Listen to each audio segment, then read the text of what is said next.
Recently, a student asked me to explain what I knew about a few similar words. Instead of fumbling through conversations, I decided to create this short analogy. The difference between specially, especially, and specifically can be a challenge. Let's consider the adverb specially. Specially is for a particular purpose. It is tailor-made, like getting a suit especially made for a special event. I love all ice cream, especially strawberry.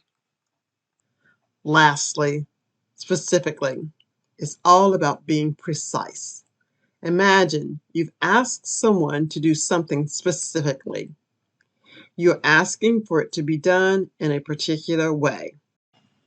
For example, please use black ink for each individual word. It's about exactness and attention to detail. Got it? Great. Now, don't just watch, engage. Drop a specific comment below if you have other confusing words you need help with. And hey, don't forget to hit that like button and subscribe for more quick English lessons. And I'll see you in the next video.